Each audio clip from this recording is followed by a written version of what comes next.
오늘은 전 세계 곳곳에서 오신 커피 레전드 세 분을 모셨습니다. 오른쪽에는 벤 카민스키 씨가 계신데요. 이 자리에 참석하기 위해 멀리 샌프란시스코에서 오셨습니다. 벤은 미국에서 열리는 전국 컵 테이스팅 챔피언이고 현재 샌프란시스코에서 성공적으로 커피 컨설팅 사업을 운영하고 계십니다. 여기 계신 다른 한 분은 댄 리 씨입니다. 댄은 2013년 전국 브루어스컵 대회에서 2위를 차지했고 호주 최고의 커피 전문점 여러 곳에서 경험을 쌓으셨습니다. 여기 폴 게쇼스 씨도 모셨습니다. 폴에 대해 말씀드리면 아마도 호주의 영향력 있는 커피 애호가들 대부분에게 영향을 준 분일 겁니다. 모든 면에서 말이죠. 호주 커피 업계에서 영향력이 아주 큰 분이라고 할 수 있습니다. 자, 여러분 환영합니다. 감사합니다. 시드니에 잘 감사합니다. 오셨습니다. 고마워요.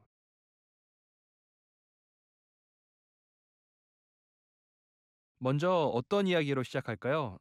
현재 트렌드? 그러니까 지금 커피 업계에서 국제적으로 가장 영향력 있는 트렌드로 떠오르는 것이 무엇인지 여러분의 생각을 들어보면 좋을 것 같습니다. 벤 먼저 말씀해 주시겠어요? 어떻게 생각하세요? 네, 말씀드리죠. 제가 보기에 효율적인 시스템을 만드는 것이 트렌드라고 생각해요. 빠른 속도에서도 일관성을 유지하는 건데요. 특히 손님이 많은 카페에서 더 그렇겠죠. 이런 트렌드가 지금 미국에서 아주 중요합니다. 그러니까 품질을 높이고 용량을 늘리는 그런 시스템을 만드는 건데요. 정말 큰 트렌드라고 할 수 있죠. 네, 그렇군요. 네. 대는 어떻게 생각하세요? 맞는 말씀이에요. 저는 새로운 도구와 기술을 말씀드리고 싶은데요. 이런 것들은 항상 시험 단계를 거친다고 생각해요. 항상 사용하고 테스트해 봐야 하는 것들이고 그중 일부는 이런 과정에서 탈락되기도 하죠. 동시에 이런 새로운 것에 너무 얽매이지 않는 것도 중요하다고 생각합니다. 맞아요. 휩쓸리면 안 되죠. 네, 휩쓸리지 않아야 해요. 그러기가 쉽지만 말이죠. 그리고 우유에 관한 트렌드, 즉 유제품의 대안도 떠오르고 있습니다. 종류가 너무 많아서 사실 모두 파악하기가 어려운데요. 이런 새로운 것들, 그리고 이런 것들을 사용하는 측면에서 일관성을 유지하기 위해 노력하는 것이 중요합니다. 사람들이 있는 곳에서 그들을 만나 새로운 것을 보여주는 것, 그게 중요하죠. 기존 방식에 갇혀 있는 사람들에게 새로운 것을 시도하게 하고 그것이 이전의 것보다 더 낫다는 것을 스스로 느낄 수 있도록 하는 겁니다. 그리고 단순히 커피 한두 잔의 문제가 아니라 지속 가능성 문제도 떠오르고 있습니다. 물 처리, 아몬드 가공 방식, 가공 후 처리 방식, 생산지 환경 이런 모든 문제 말이죠. 소에 관련한 문제도 마찬가지입니다. 맞아요. 폴은 현재 여러 곳의 커피 전문점을 아주 잘 운영하고 계시고 도매 사업도 성공적으로 운영하고 계신데요. 그래서 아마 관련된 경험이 많으실 거라고 생각합니다. 재배, 가공, 로스팅, 소매 유통, 소비를 비롯해서 전체 가치 사슬의 전 과정을 잘 알고 계실 것 같은데 현재 떠오르는 트렌드는 뭐라고 생각하세요? 트렌드라면 저는 물에 대해서 말씀을 드리고 싶은데요. 제 생각엔 물이 지금 우리가 주목하는 중요한 포인트라고 생각합니다. 다양한 물의 특성에 따라 커피의 풍미가 어떻게 달라지는지 그걸 파악하는 거죠. 예를 들어 본다면 한 국가 전체에 걸쳐서도 아주 다양한 수원이 존재하는데요. 수원마다 성분 함량, 그러니까 나트륨, 칼륨, 마그네슘 등의 함량이 다르고 그것이 커피 맛에도 영향을 미치는 거죠. 이것도 일종의 트렌드겠죠? 맞아요. 저는 이런 트렌드가 산업 전반에 걸쳐서 중요한 포인트가 되었다고 생각하는데요. 즉, 물의 중요성과 물의 화학적 특성, 바로 그거죠. 심지어 우리 도시 하나에도 여러 개의 수원지가 있어요. 와라 겐바 댐에서 오는 물인지 다른 어떤 곳에서 오는 물인지 이런 것들이 큰 영향을 미칠 겁니다. 네, 큰 영향이죠. 물은 커피 맛을 훌륭하게 만들 수도 있고 별로이게 만들 수도 있으니까요. 네, 네, 맞습니다.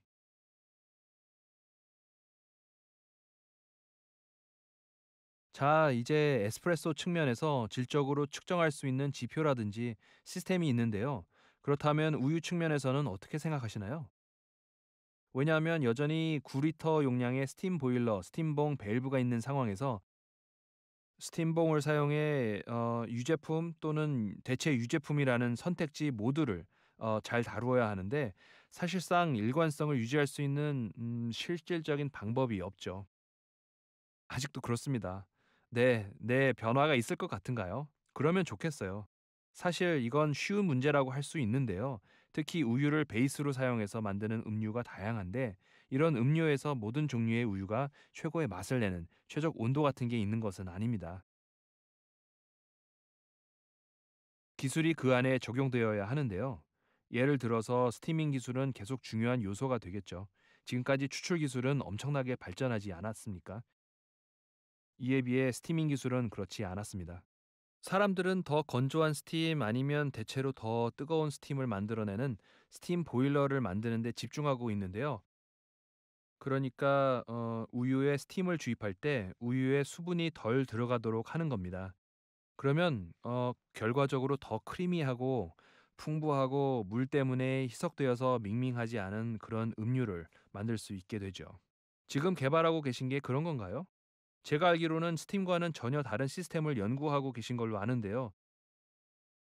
몇 주 전에 마신 라떼에서 본 것 같아요. 물이나 스팀 그런 걸 전혀 사용하지 않고서도 우유에 열을 가하거나 우유를 팽창시키거나 거품을 만드는 그런 시스템이 있었는데요. 네, 지금 그 기술을 연구하고 있어요. 저희는 작년 서울에서 열린 월드 바리스타 챔피언십에서 호주 전국 바리스타 챔피언 휴 켈리를 통해 이 시스템을 선보였는데요. 이 시스템은 기계적인 작용을 통해 우유층을 얇게 만들고 공기를 우유에 주입해서 우유의 부피를 증가시키는데요. 바리스타가 스팀봉으로 작업하는 것과 같은 방식이라고 할 수 있지만 일관성과 제어력이 더 뛰어나죠. 가열은 인덕션, 즉 유도 방식을 통해 이루어집니다. 기본적으로 스팀에서 나오는 잡열을 사용하지 않는 거죠.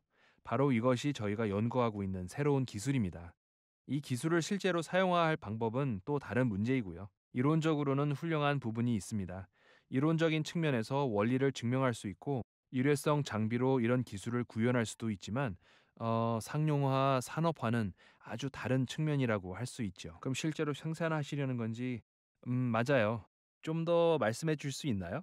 아니면 아직 구체적으로 말씀해 줄 수 없는 그런 내용인가요?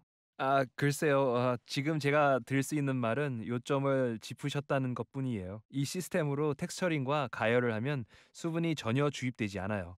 그래서 결과물은 회성률 제로에 가깝죠. 많은 장점이 있습니다. 그런데 우유 중량의 10% 정도에 해당하는 물이 주입되는 거는 보통 수준일 텐데요. 상업용일 때는 그게 보통 수준인데요. 가정용 머신에서는 사실 낮은 퍼센트 수치라고 할 수 있습니다. 어쨌든 그 기술을 저희가 밀크 클라우드라고 부르는데요. 이름처럼 물을 전혀 주입하지 않는 기술이죠. 그래서 입안에서 훨씬 더 크리미하게 느껴지고 마실 때 느껴지는 텍스처가 훨씬 더 좋아집니다. 또 다른 장점은 우유 표면 구조가 훨씬 더 오래 유지된다는 겁니다. 즉 현재 사용하고 있는 전통적인 방법과 비교할 때 미세 거품과 그 구조를 훨씬 더 오랫동안 유지할 수 있는 기술이라고 할 수 있습니다. 구조라면 윗부분뿐만 아니라 아래까지 전체적으로 말씀하시는 거죠? 네, 맞습니다. 텍스처링이 음료 전체에 퍼져 있도록 하는 거죠. 시간이 지나면 윗부분과 아랫부분에서 분리되는 게 아니라요. 전체적으로 잘 지탱하는 상태를 말합니다. 여러분도 오라클을 사용하신 적이 있다고 들었는데 작은 사무실이나 회사 같은 고객사에 설치하신 건가요? 네, 맞습니다. 반응이 아주 좋은데요. 식당에서도 좋아합니다. 식당이라 식당에 좋죠. 좋은 해결책 역할을 하는 것 같아요. 사람들이 일반적으로 기대하는 커피 수준이 있기 때문이죠. 일반적으로는 이런 수준을 만족시키는 상업용 머신을 설치하고 이에 맞게 사람들을 훈련시켜야 하는 게 보통인데요. 오라클 터치는 저희가 사용하는 모델인데 간편하게 다이얼을 돌리기만 하면 다양한 커피 종류 중에 원하는 커피를 만들 수 있죠. 우유 퀄리티의 일관성을 유지하기 위해 훈련을 시키는 경우 작은 규모의 고객사에서는 그런 훈련이 사실상 어렵습니다. 이런 업계에서는 이직률이 보통 높기 때문이죠. 직원 수도 많고요. 직원들도 많고 그래서 어떤 경우에는 전문가가 고객사에 직접 가서 커피를 만들어 주기도 하는데 이렇게까지 해서 문제를 해결하는 건 사실 대단한 일이에요. 제게 놀라운 발견이기도 했죠. 저는 그게 그렇게 할 만큼 큰 문제인 줄 몰랐으니까요. 그건 사실 사고 방식의 변화이기 때문이에요. 조금 어려울 수도 있지만 실은 그렇지 않습니다. 예를 들어서 사람들이 반짝이는 스테인리스 강으로 만들어진 이탈리아산 머신을 보고 나면 다들 열 교환기가 튀어나와 있는 그 머신을 사긴 하는데 제대로 사용할 줄 몰라서 화상을 입거나 하죠. 제어를 못하는 겁니다. 이럴 때 필요한 건 에스프레소를 내리는 방법, 스티밍을 하는 방법, 이런 것들에 대해 실제로 이해를 갖춘 사람, 즉 훈련을 받은 바리스타가 있어야 합니다. 사람들은 집에 이런 머신을 갖고 있어요. 멋져 보이니까요. 하지만 아침에 커피를 간편하게 만들고 싶다는 이유로 이런 머신을 계속해서 사용하지 않는 걸 많이 봤습니다. 잠이 덜 깬 상태에서 커피 다이얼을 돌리고 싶은 사람은 아무도 없으니까요. 상업용 머신이 아니어도 모든 것을 자동으로 대신해주는 동시에 카페에서 맛볼 수 있는 수준의 커피를 만들어주는 가전제품, 바로 그게 답이 될 것 같습니다. 하지만 그건 이룰 수 없는 기대치죠. 소비자들은 밖에서, 즉 카페에서 경험했던 것을 그대로 모방할 수 있기를 기대합니다. 언제든지 집에서 똑같이 만들어낼 수 있기를 기대하죠. 맞아요. 커피 다이얼링에 원두 500g도 쓰지 않고서 말이죠. 그런 것들이 기존의 에스프레소를 만들 때 필요했던 전형적인 과정이죠. 제 생각엔 저희 중에 에스프레소 머신을 집에 가져다 놓고 싶은 사람은 아무도 없을 거라고 생각해요. 원하는 에스프레소를 마시기까지 어떤 복잡한 과정이 필요한지 우리 모두 잘 알고 있기 때문이죠. 오라클을 사용해 보면 아시겠지만 그런 복잡한 과정 프로세스가 대부분 자동화되어 있습니다. 그래서 우리가 실제로 해야 하는 것은 품질에 영향을 미치는 몇몇 지점에서만 변수를 조절하는 것, 그뿐입니다. 즉 분쇄 입자 크기나 추출 시간을 지정하는 것, 그런 것들이죠. 그게 바로 제가 오라클 터치에 대해 주목한 부분입니다. 그냥 우유 용기를 스팀봉 아래에 놓고 버튼 하나를 누르기만 하면 어려움 없이 완벽한 에스프레소를 얻을 수 있죠. 이 밖에도 저희는 과학적으로 검증된 그런 종류의 연구를 많이 하고 있는데요. 패널로 오신 여러분들처럼 말이죠. 저희는 외부 전문가를 초청해서 데이터를 검토할 때 필요한 강력한 테스트 프로토콜을 설계합니다. 그리고 업계 전문가들을 불러 모아서 소비자가 경험하게 될 모든 뉘앙스, 그러니까 말로는 분명히 설명하기는 어렵지만 소비자가 경험하게 될 미묘한 차이, 느낌 같은 것을 정확하게 파악할 수 있도록 하고 있습니다. 그런 식으로 꼭 알아야 하는 것도 말이죠. 네, 그렇죠. 사람들의 경험에 영향을 주기는 하는데 정확히 눈에 보이거나 느껴지는 게 아닌 그런 거예요. 맛을 보는 능력이 아주 정확하고 섬세하면서 느낀 것을 분명하게 말로 표현할 줄 아는 사람이 있다면 더 좋은 결과물을 위해 어떤 작업이 필요한지 구체적으로 파악하는 데 큰 도움이 됩니다. 오라클이나 오라클 터치 같은 제품에 대한 온라인 리뷰를 읽어보면 많은 소비자들이 이렇게 말하고 있는데요. 더 이상 카페에 갈 필요가 없어졌다라고 말합니다. 여러분들에게는 미안한 얘기지만 실제로 그렇게들 말합니다. 드디어 카페에서 마셨던 커피를 집에서도 만들 수 있게 되었습니다. 바리스타가 되지 않더라도 말이에요. 이렇게 말이죠.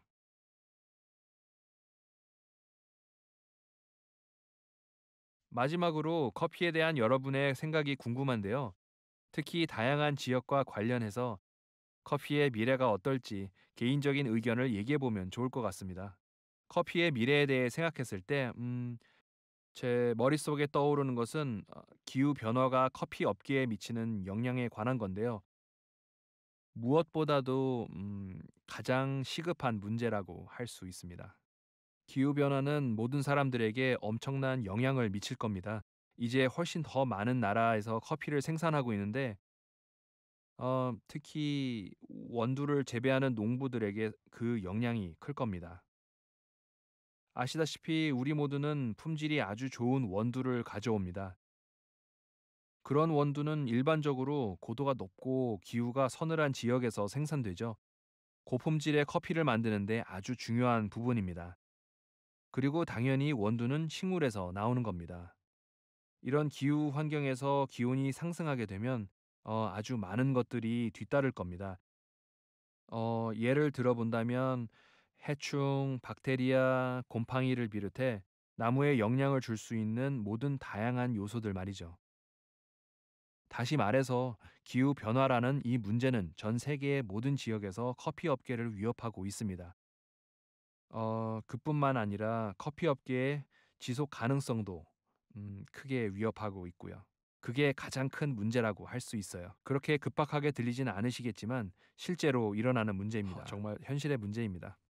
우리 업계가 직면한 가장 중요한 부분입니다. 음, 끊임없는 논의가 필요한 주제라고도 할 수 있겠습니다. 업계와 소비자가 크게 주목하고 있죠. 맞습니다. 네, 네. 대는 어떻게 생각하세요? 세상을 보는 관점으로 봤을 때 커피에 대해서 어떻게 생각하시나요? 네, 지금 얘기가 나왔던 문제와 관련해서 커피 전문점의 관점과 로스팅 관점에서 생각해 본다면 좋은 커피를 만드는 것도 좋은 원두가 생산될 수 있어야만 가능한 일입니다. 우리가 자원을 나쁘게 부정적으로 이용하기만 하고 아무런 지원을 하지 않는다면 그저 구할 수 있는 것만 가지고 커피를 만들 수밖에 없겠죠. 커피 전문점 입장에서 볼 때 이것은 바리스타나 로스터에게만 영향을 주는 것이 아니라고 생각합니다. 소통을 통해 소비자들도 이 문제를 알아야 한다고 생각해요. 소비자는 돈을 지불하는 주체이니까요. 즉, 전문점의 역할을 넘어 더 나가야 한다고 생각합니다. 교육이 필요하죠. 커피 품질이 그동안은 어떻게 향상되어 왔는가 하는 것에 대한 교육 말입니다.